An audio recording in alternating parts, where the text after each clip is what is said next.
চিকিৎসকের ঐক্য 24-এর বাংলায় বৈষম্যের ঠাঁই নাই 24-এর বাংলায় বৈষম্যের ঠাঁই নাই আপোষটা সংগ্রাম সংগ্রাম সংগ্রাম আমাদের দাবিটা আজকে নতুন না, এটা অনেক পুরানো একটা দাবি। হ্যাঁ, 2 বছরের একটা দাবি। আমরা যারা পোস্ট গ্রাজুয়েট প্রাইভেট ট্রেনি আছি তাদের যে ভাতাটা দেওয়া হয় সেটা অনেক কম, সেটা 25,000 টাকা। আজকের দিনে ঢাকা শহরে 25,000 টাকায় একজন পোস্ট গ্রাজুয়েট চিকিৎসকের সংসার সন্তান নিয়ে মানে এটা একটা মানবেতর জীবনযাপন করা, এটা আপনারা সবাই বুঝেন যে 25,000 টাকা এখন ওরকম কোনো টাকাই না আসলে। হ্যাঁ, আমাদের ট্রেনিংয়ের জন্য অনেক টাকা পয়সা লাগে, আমাদের সংসার চালাতে টাকা পয়সা লাগে, বাচ্চা কাচ্চাদের জন্য খরচ হয়। এই জিনিসটা নিয়ে আমরা বিগত সরকারের কাছ থেকে আমলেও অনেক রকমভাবে যৌক্তিক আন্দোলন করেছি, ভদ্রভাবে রিকোয়েস্ট করেছি, কিন্তু প্রতিবারই আমাদেরকে একটা প্রহসনমূলক কথা বলা হয়েছে, 5,000 করে বাড়ানো হয়েছে, যেটা আমরা কখনোই চাই না।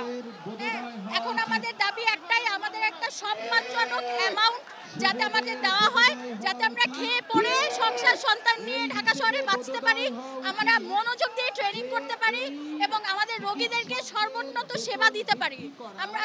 এটাই হচ্ছে আমাদের আন্দোলনের আজকের মুখ্য উপজীব্য। আমরা আজকে যতক্ষণ পর্যন্ত আমাদের দাবি মানা না হবে আমরা সবাই ওরকম প্রিপারেশন নিয়ে আসছি। প্রয়োজন হলে আজকে রাত পর্যন্ত এখানে থাকবো, কিন্তু আমরা এখান থেকে উঠবো না। আমাদের এখানকার সবাই আমরা এখানে আসি যতক্ষণ পর্যন্ত দাবি না আদায় হয় ততক্ষণ পর্যন্ত আমরা থাকার প্ল্যান নিয়ে আসছি। আমরা 1 সপ্তাহ থাকতে রাজি আছি। আমাদের এখান থেকে কেউ উঠে যাওয়ার মানে ইন্টেনশন নিয়ে কেউ এখানে আসেনি। আমাদের এখানে আমরা সবাই যতক্ষণ পর্যন্ত দাবি আদায় না হবে ততক্ষণ পর্যন্ত আমরা এখানে থাকবো। কেন আমাদের দাবিটা ওরকম অযৌক্তিক দাবি না, কিন্তু আমাদের দাবির পিছনে যারা আমলাতান্ত্রিক জটিলতা যেটার কথা বলা আছে সেটার কোনো এভিডেন্স আমরা দেখছি না। আমাদের গতকালকে আপনারা দেখবেন নিউজের আর্টিকেল যে স্বাস্থ্য খাত থেকে প্রায় 46,000 কোটি টাকা ফেরত যাচ্ছে বাজেট থেকে। ওই বাজেটের একটা সামান্য অংশ আমাদের জন্য যদি আমরা ইনভলভ করি তাহলে আমাদের দাবিগুলো পূরণ হয়ে যায়। আমরা যখন ট্রেনিংয়ে যাই তখন আমরা যে পরিমাণে ডিউটি করি, আমাদের সাথে যারা সরকারি যারা চাকরি করে তারাও সেম পরিমাণে ডিউটি করে। আমরাও কম্পিটিটিভ একটা এক্সাম দেই, FCPS হোক, MD হোক, এই পরীক্ষাগুলো দিয়ে আমরা ট্রেনিং করতে যাই, মানে বিশেষজ্ঞ ডাক্তার হয়ে ট্রেনিং করতে যাই। দেখা গেল যে আমাদের বেতন মাত্র 25,000, যেই 25,000 টাকা দিয়ে আসলে ঢাকাতে থাকা বা খাওয়া একটা ফ্যামিলি মেনটেন করাও খুব কষ্টকর, নিজেও থেকে চলা যায় না।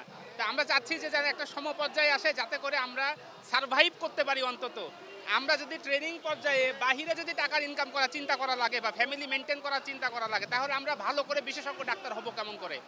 আমরা চাই যে না, আমাদের একটা ভাতা দেওয়া হোক যাতে করে আমরা ট্রেনিং পর্যায়ে কোনো টাকা ইনকাম করার কোনো টেনশন না থাকে আমাদের।